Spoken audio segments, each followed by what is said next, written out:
No dia 25 de junho de 1978, um homem chamado Rubem Darío Villanueva estava sendo torturado num galpão de metal no norte de Buenos Aires.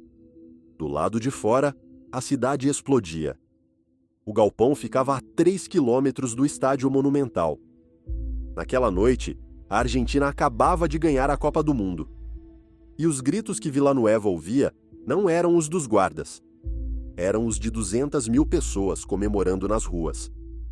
A Argentina de 1978 era governada por uma junta militar que havia tomado o poder 2 anos antes. O regime desapareceu, sequestrou, torturou e assassinou entre 10 mil e 30 mil pessoas. Os números variam porque muitos corpos nunca foram encontrados.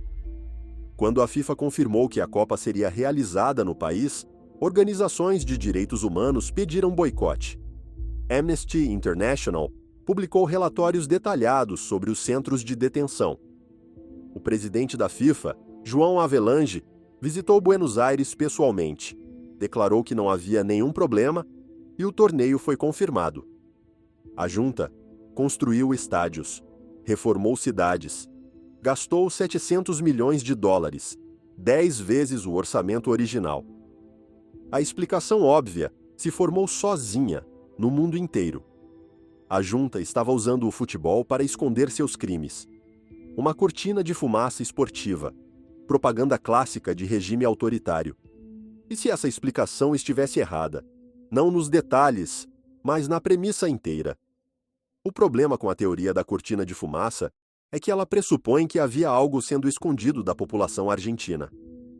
Não havia. Em 1977, um ano antes da Copa, o jornal inglês The Guardian e outros veículos internacionais já publicavam relatos detalhados sobre os centros de detenção. Jornalistas estrangeiros credenciados para a Copa trouxeram esses relatos consigo. Alguns foram expulsos do país, por reportagens durante o próprio torneio. A organização Madres de Plaza de Maio existia desde 1977. Mães marchando toda quinta-feira em frente à Casa Rosada, exigindo notícias de seus filhos desaparecidos. Em plena Copa, elas continuaram marchando. Em plena Copa, Buenos Aires continuou ignorando. A informação existia, estava disponível, não estava escondida. O que a junta precisava não era de ignorância, precisava de outra coisa. O general Jorge Rafael Videla não era idiota. Ele sabia que regimes de terror puros têm prazo de validade. A violência pura produz medo, e medo produz resistência latente. Para sobreviver, uma ditadura precisa de algo mais do que medo. Precisa que a população escolha não ver. Há uma diferença fundamental entre uma população que não sabe e uma população que sabe, mas decide não saber. A segunda é muito mais estável para um regime, porque agora a cumplicidade é distribuída. Quem comemorou participou. Quem participou tem algo a perder se o regime cair.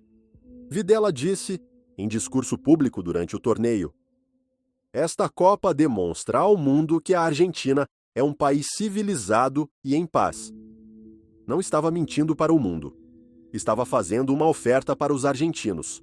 Aqui entra o episódio mais famoso da Copa de 1978.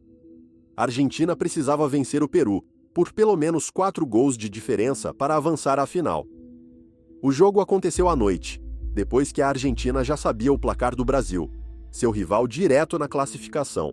A Argentina ganhou por 6-0. As suspeitas explodiram imediatamente. Um ex-ministro argentino afirmou décadas depois que houve negociação. Grãos enviados ao Peru, um depósito bancário, talvez presos políticos peruanos deportados de volta. O goleiro peruano, Ramon Quiroga, nascera na Argentina. Esses relatos nunca foram comprovados com documentos. Uma investigação do Congresso argentino em 2012 não encontrou evidência conclusiva de manipulação. Mas há algo mais revelador do que a questão de se o jogo foi comprado.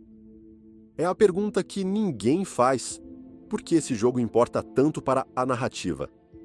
Porque se a Copa foi roubada por manipulação, Então a Argentina foi enganada. A população foi vítima. A culpa é inteiramente da junta. E essa é exatamente a versão mais confortável da história.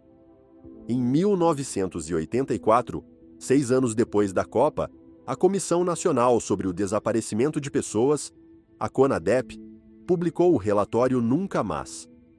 Era o primeiro documento oficial a sistematizar os testemunhos de sobreviventes dos centros de detenção clandestinos. Vários sobreviventes descreveram a mesma coisa: ouvir, de dentro dos centros de detenção, o som das comemorações durante a Copa. Um sobrevivente do ESMA, a Escola de Mecânica da Armada, o maior centro de tortura da ditadura, descreveu guardas comemorando os gols enquanto detidos estavam nas salas ao lado. O ESMA ficava a 3 quilômetros do Estádio Monumental. Não é uma metáfora, é uma coordenada geográfica. O que os relatos do Nunca Mais também documentaram foi algo diferente sobre a população civil. Não que todos soubessem tudo, mas que o conhecimento parcial era amplo. Rumores, desaparecimentos de conhecidos, histórias que circulavam em voz baixa. Conhecimento suficiente para que a escolha de não saber fosse, de fato, uma escolha. Aqui está o dado que muda tudo. A junta não apenas sobreviveu à Copa, saiu dela mais forte do que entrou. As pesquisas de aprovação do regime, registradas por analistas políticos da época, mostraram um aumento significativo de suporte popular após o título. Setores da sociedade que tinham reservas privadas sobre a ditadura celebraram publicamente. Intelectuais que se opunham ao regime em conversas privadas compareceram às comemorações. O que a Copa produziu não foi propaganda, foi participação. E participação cria um problema específico para quem participou. Agora, você não pode mais dizer que não sabia, porque você estava lá. Você comemorou, você cantou, você foi às ruas. A junta não precisava da Copa para esconder seus crimes. Precisava da Copa para distribuir a responsabilidade por eles. Em 1985, durante o julgamento das juntas militares, o primeiro julgamento de ex-chefes de Estado por crimes contra a humanidade, conduzido por um tribunal civil no mundo, os advogados de defesa usaram um argumento que ninguém esperava. Argumentaram que a sociedade argentina havia, em algum grau, consentido com o regime. O argumento foi rejeitado juridicamente. Os réus foram condenados.